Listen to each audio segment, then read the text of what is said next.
WTC final దగ్గర పడుతున్న కొద్దీ పాయింట్స్ టేబుల్లో సమీకరణాలు రోజురోజుకి మారుతూ వస్తున్నాయి. న్యూజిలాండ్ జట్టు వరుసగా ఇంగ్లాండ్ చేతిలో 2 టెస్ట్ మ్యాచ్లు ఓడిపోయి ఈ రేస్ నుండి వైదొలిగింది. దీంతో ప్రస్తుతం పోటీ అంతా ఆస్ట్రేలియా, టీమిండియా, సౌత్ ఆఫ్రికా ఈ 3 జట్ల మధ్య నెలకొని ఉంది. ఇదిలా ఉంటే బోర్డర్ గవాస్కర్ ట్రోఫీని విజయంతో ఆరంభించిన టీమిండియాకు రెండో టెస్టులో మాత్రం బిగ్ షాక్ తగిలింది. అడిలెడ్ వేదికగా జరిగిన పింక్ బాల్ టెస్టులో 10 వికెట్ల తేడాతో భారత్ ఘోర పరాజయం పాలైంది. ఇక ఈ ఓటమితో వరల్డ్ టెస్ట్ ఛాంపియన్షిప్ పాయింట్ల పట్టికలో టీమిండియా అగ్రస్థానాన్ని కోల్పోయింది.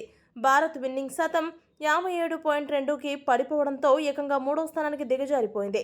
అయితే దెబ్బ మీద దెబ్బ అన్నట్లుగా టీమిండియాకి మరో ఎదురు దెబ్బ తగిలింది. శ్రీలంక, సౌత్ ఆఫ్రికా జట్ల మధ్య జరిగిన రెండో టెస్ట్ మ్యాచ్లో కూడా సౌత్ ఆఫ్రికా జట్టు విజయం సాధించింది. ఈ క్రమంలో ఆ జట్టు ఒక్కసారిగా 63.33 విజయాల శాతంతో టాప్ స్థానానికి చేరుకుంది. దీంతో భారత్ డబ్ల్యూటీసీ ఫైనల్కు చేరే అవకాశాలు మరింత సన్నగిల్లాయి. ఇక పింక్ బాల్ టెస్ట్ మ్యాచ్లో ఘన విజయం సాధించిన ఆస్ట్రేలియా 60.71 విన్నింగ్ పర్సెంటేజ్ కలిగి ఉన్న కారణంగా రెండో స్థానాన్ని కైవసం చేసుకుంది. ఈ నేపథ్యంలో భారత్ డబ్ల్యూటీసీ ఫైనల్ చేరాలంటే ఏం జరగాలనేది ఇప్పుడు చూద్దాం. డబ్ల్యూటీసీ 2023-2025 సైకిల్లో భారత్కు ఇదే చివరి సిరీస్ కాగా ఆస్ట్రేలియా, సౌత్ ఆఫ్రికా ఇంకా సిరీస్లో ఉన్నాయి. ఆస్ట్రేలియా శ్రీలంకతో, సఫరీలో పాకిస్తాన్తో 2 మ్యాచ్ల సిరీస్ ఆడబోతున్నాయి. ఆ సిరీస్ ఫలితాలు భారత్ ఫైనల్ బెర్త్ను ఖరారు చేస్తాయి. మొదటగా భారత్ డబ్ల్యూటీసీ ఫైనల్కు చేరాలంటే ఆసీస్తో మిగిలిన 3 టెస్టులు చాలా కీలకం.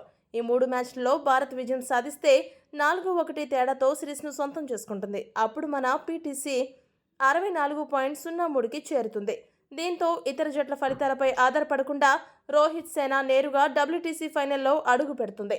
అదే బోర్డర్ గవాస్కర్ ట్రోఫీలో మిగిలిన మ్యాచ్లలో ఒక్క మ్యాచ్ డ్రా అయ్యి మిగిలిన మ్యాచ్లలో ఇండియా గెలిచి 3-1 తేడాతో సిరీస్ను సొంతం చేసుకుంటే అప్పుడు ఆస్ట్రేలియా జట్టు పీసీటీ 57.01 కంటే మించదు. టీమిండియా విజయాల శాతం 60.52 ఉంటుంది. కాబట్టి మనకి పెద్ద తలనొప్పి ఉండదు. అప్పుడు మనం సేఫ్గా ఉండొచ్చు. అప్పుడు పోటీ అంతా ఆస్ట్రేలియా, సౌత్ ఆఫ్రికా మధ్యనే ఉంటుంది. అయితే వరుస మ్యాచ్లలో ఆస్ట్రేలియాను వారి సొంత గడ్డపై ఓడించడం అంత సులభం కాదు. కాబట్టి భారత్ డబ్ల్యూటీసీ ఫైనల్ భవితవ్యం ఇతర జట్ల ఫలితాలపై తప్పకుండా ఆధారపడాల్సి వస్తుంది అనిపిస్తుంది. ఈ నేపథ్యంలో టీమిండియాకి మిగిలిన దారులు రెండే. మొదటిది, బోర్డర్ గవాస్కర్ ట్రోఫీని భారత్ 3-2తో గెలిస్తే భారత పీసీటీ 58.77గా ఉంటుంది. కాబట్టి ఈ సందర్భంలో మనం ఫైనల్స్ చేరాలంటే ఆస్ట్రేలియా, శ్రీలంక మధ్య ఒక మ్యాచ్ తప్పకుండా డ్రా అవ్వాలి. లేదా 2 మ్యాచ్ల సిరీస్లోనూ దక్షిణాఫ్రికా జట్టును పాకిస్తాన్ 2-0 తేడాతో ఓడించాలి. అలా గనుక జరిగితే మనకి లైన్ క్లియర్ అవుతుంది. ఇక రెండవ దారి ఏంటంటే టీమిండియా సిరీస్ని 2-2తో డ్రా చేస్తే ఆస్ట్రేలియా జట్టు లంక చేతిలో లేదా సౌత్ ఆఫ్రికా జట్టు పాక్ చేతిలో 2 మ్యాచ్లను ఓడిపోవాలి. అప్పుడు ఇండియా ఫైనల్కి వెళుతుంది. కానీ పైన చెప్పిన విషయాలు జరగడం అంత సులభం కాదు. దక్షిణాఫ్రికా ప్రస్తుతం అద్భుతమైన ఫామ్లో ఉంది. ఇప్పటికే శ్రీలంక జట్టుని క్లీన్ స్వీప్ చేసి టాప్ స్థానంలోకి దూసుకొచ్చింది. కాబట్టి స్వదేశంలో దక్షిణాఫ్రికాను ఓడించడం పాక్కు అంత ఈజీ కాదు. మరోవైపు ఆసీస్ ఫామ్ చూస్తుంటే వారు కూడా లంకపై 2 మ్యాచ్లను తప్పక గెలిచే తీరుతున్నట్టు ఉంది. మొత్తంగా చెప్పాలంటే టీమిండియా అవకాశాలు సజీవంగా ఉండాలంటే మాత్రం మిగిలిన 3 మ్యాచ్ల్లోనూ కనీసం 2 గెలుపులు, 1 డ్రా అవసరం. ఇది కూడా చేయకపోతే ఇండియాని ఎవరూ కాపాడలేరు. ఈ వీడియో కనుక మీకు నచ్చినట్టయితే లైక్, షేర్, కామెంట్ చేయండి.